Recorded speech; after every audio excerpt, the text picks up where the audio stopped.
Good afternoon, everybody. My name is Robert Hembrook. I'm the Director of Future Operations, Deputy Director of Future Operations for 16th Air Force, Air Force's Cyber Command, and the Joint Forces for Cyber for the Air Force here in San Antonio, Texas. The organization is part of 16th Air Force, which is a relatively large organization, consists of 10 what we call wings, which have a number of groups and squadrons underneath them. And those organizations make up about 40,000 airmen whose job it is to keep America safe. And so my role within the headquarters is that of, like I said, I'm the Deputy Director for Future Operations, what we call the A35, which basically means things are going to happen that we need to plan for in the next 6 months to a year. As you can see, I'm kind of wearing my light blue and yellow here in honor of our allies in Ukraine who are currently under fire from the Russians. So I'd like to offer a moment of silence to our fallen comrades and for those who live are in danger right now.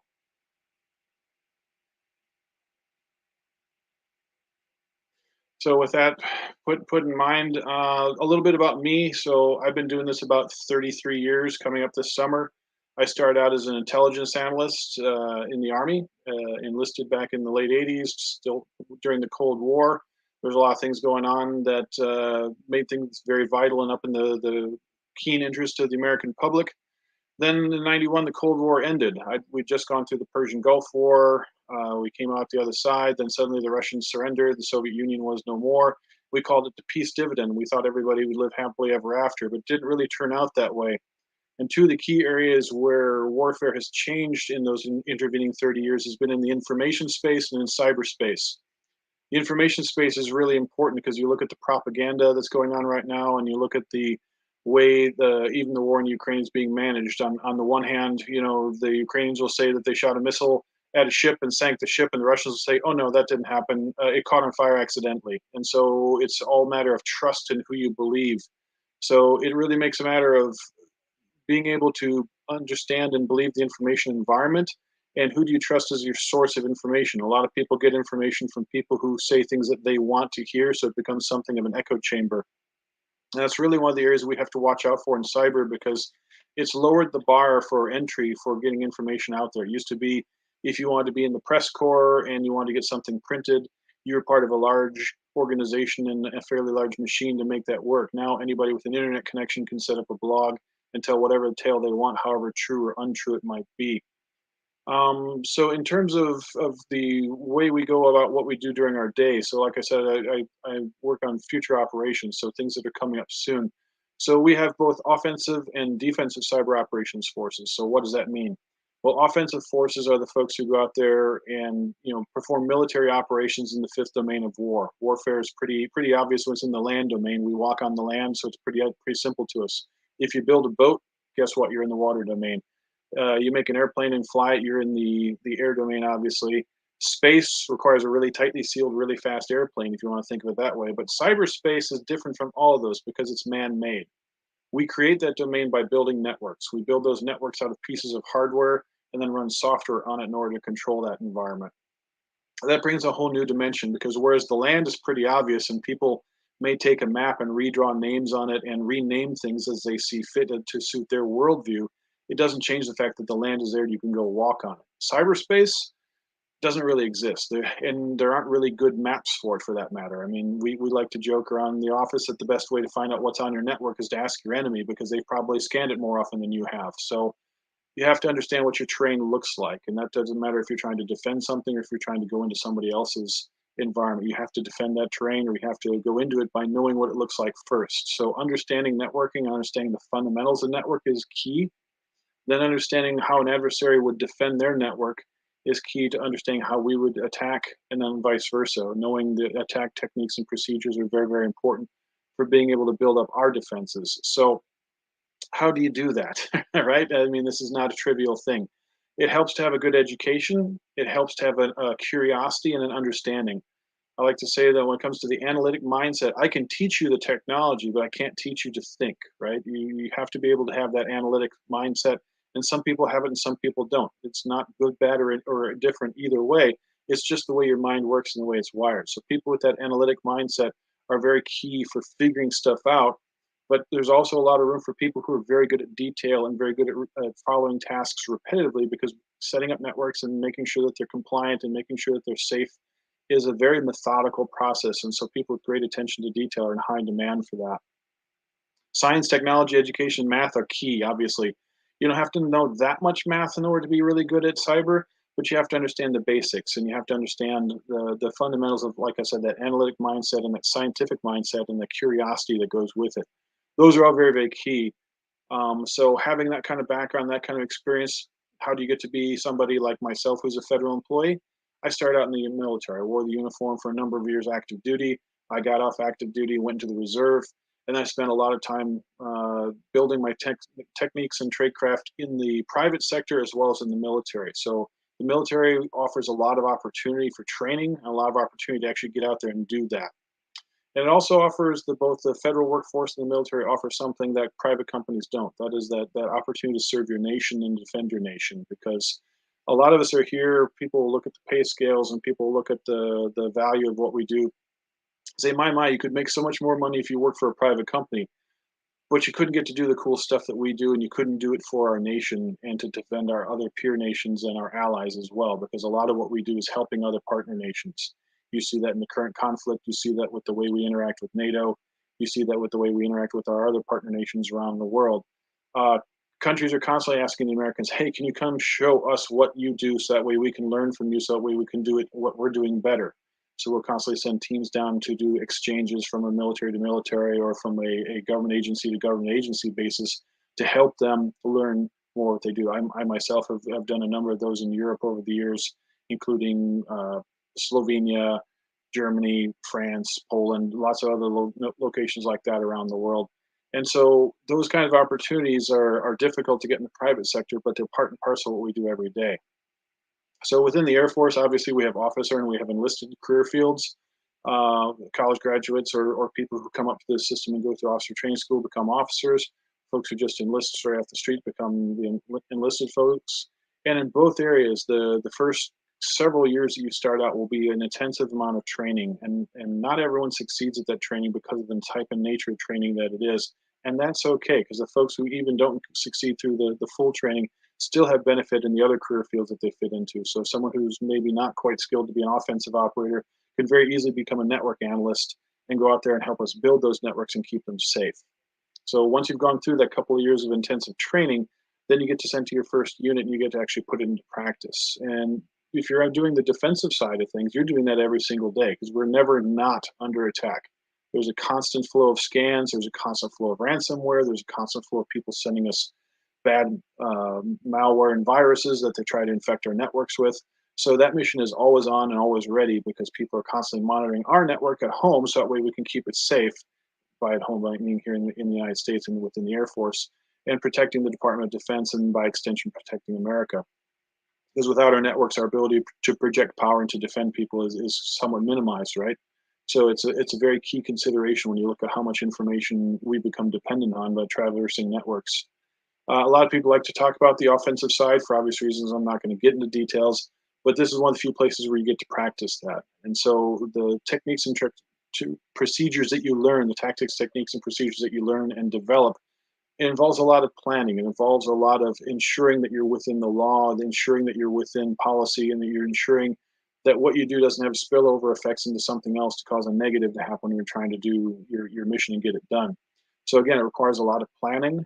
That's why what we do is very heavily involved in that process. There is doctrine that we follow, and there are definitely established processes and a lot of checks and balances in there to ensure that what we do is well planned out, well thought out, and meets our commander's intent, which meets the National Command Authority's intent, because at the end of the day, we work for the civilian authority elected officials who run this nation, great nation of ours.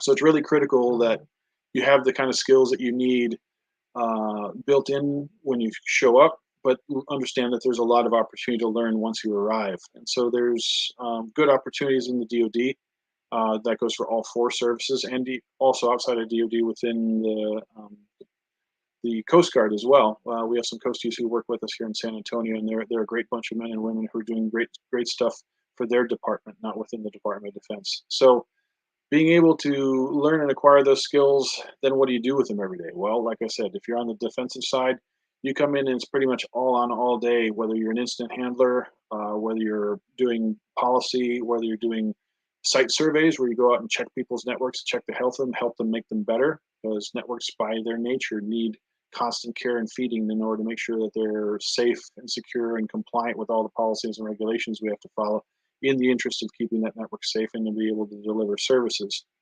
On the offensive side, yeah, we have a bunch of different lines of effort towards a bunch of different things that our National Command Authority thinks is important to us, and that United States Cybercom thinks is important to them as a result. So they pass those orders to us, and we do that operational planning based on that military strategy. And so it starts in the planning process and then moves over into the orders process and then eventually leads to execution where fine men and women who could be your neighbors are doing very determined things to ensure that our adversaries can't get to us before we can get to them. So it's can be pretty exciting. It's a lot of work. The work day, really, it's like a deployment. You're deployed in place. You're not going forward necessarily, but you're reaching out through the network in order to get stuff done. So it's challenging and it's a very enjoyable life. And like I said, I've been doing for this out of uniform for the last 20 years, but I still serve 1 week in a month and 2 weeks in the summertime and as reservists as well. So what are the benefits of that? The benefits of service really are, the feeling of accomplishment because you get to go do it every day. You're never not busy. And the chances to that feeling of service that you're doing something for our nation. There's 330 million people who depend on us to ensure that we have a viable air force that can fly and fight and win at a moment's notice. But there's also just the overall DoD mission that we support and the combatant commands that are around the world who protect our allies overseas as well, and American interests overseas, American lives and treasure overseas. So there's definitely a sense of pride and sense of fulfillment that comes with that. What are the benefits once you've gone through this? Well, someday we'll all get to a point where we'll retire. Not everyone will do that out of the federal service or out of the uniform. And that's perfectly fine. The skills that you learn while you do that, while you're in service doing that, can be pretty tremendous and obviously are in high demand and worth quite a bit. So once you finish this career and take either this uniform or the suit off, then there's a lot of opportunity for you in the future to do a wide variety of other things as well using the skills that you've created. So I really think that that's tremendous.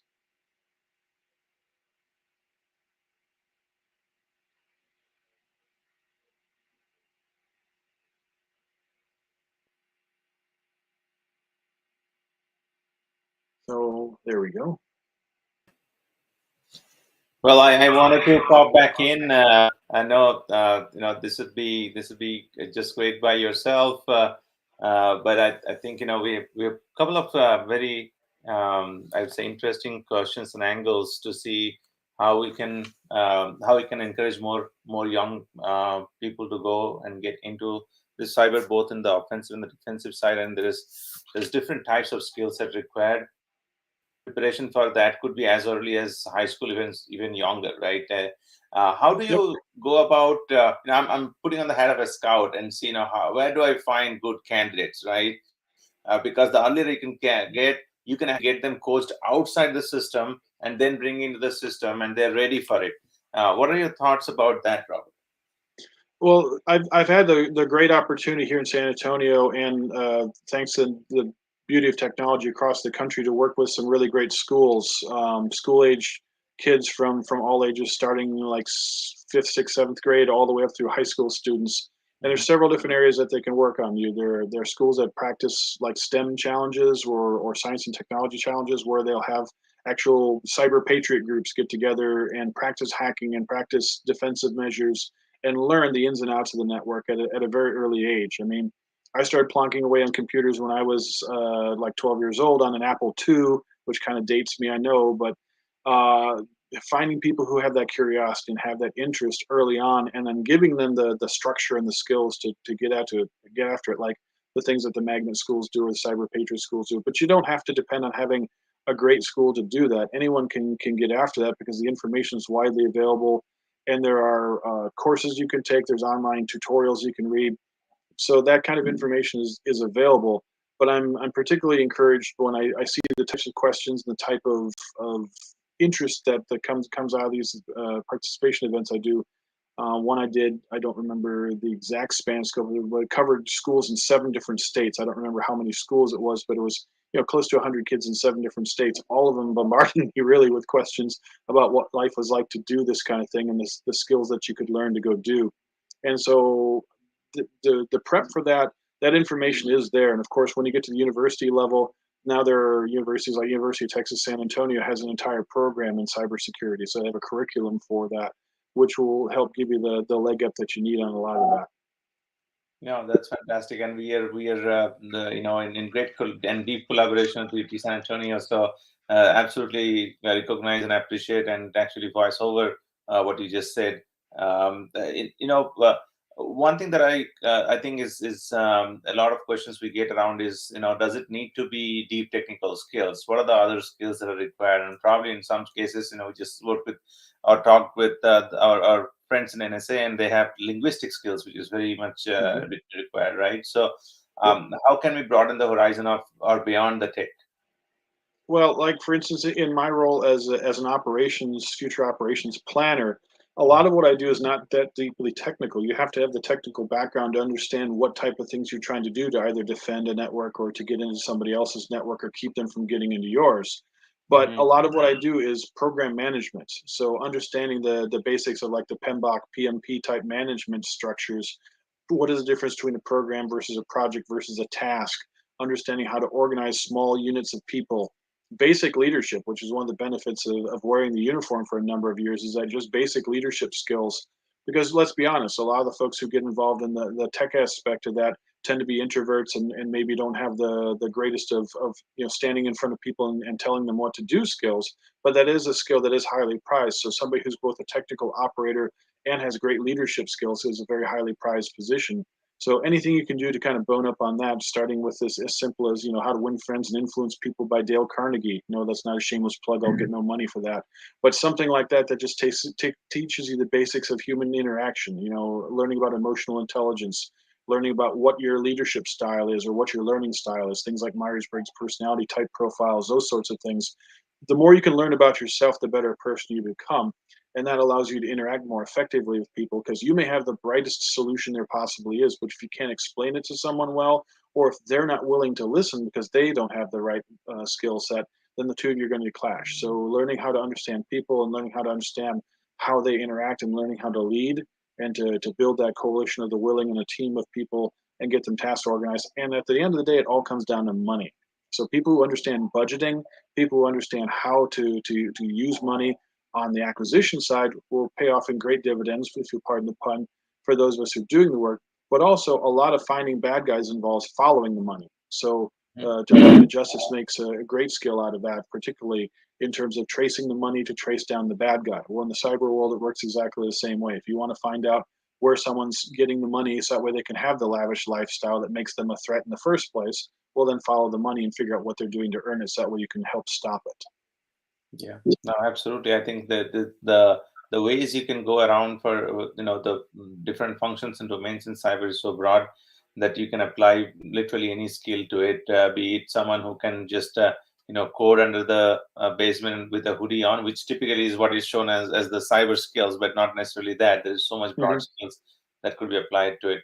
Yep. So well, I think we are approaching the end of the hour. I wanted to see if you have any all of this session, throughout the talk you mentioned several points you wanted to have a specific takeaway that could be kind of introduced into the national cybersecurity strategy and workforce development models, and that'll be great.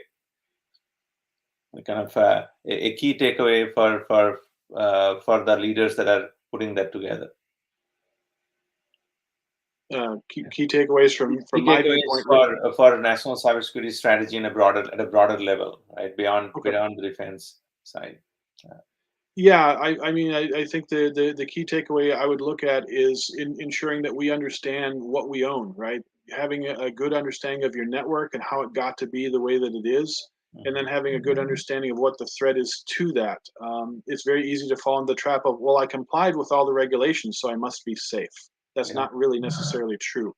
Understanding what your mission purpose is for that network and understanding what different systems linked together in order to make that system work. We'll do that kind of nodal analysis to examine, what are the dependencies I have? Okay, I want to log into this laptop to get onto this website so I can get to YouTube so I can see this video. How many things do I have to get through in order to get to that? And how many of them do I control? Cloud has made that very, very fuzzy, if you'll pardon the pun, because we don't control that anymore, but yet we're still responsible for it. So how do you contract law and agreements? One thing I would encourage anybody who's getting into this business to understand contract law and agreements, because when you contract for services, generally the guys you're contracting from have better lawyers than you do.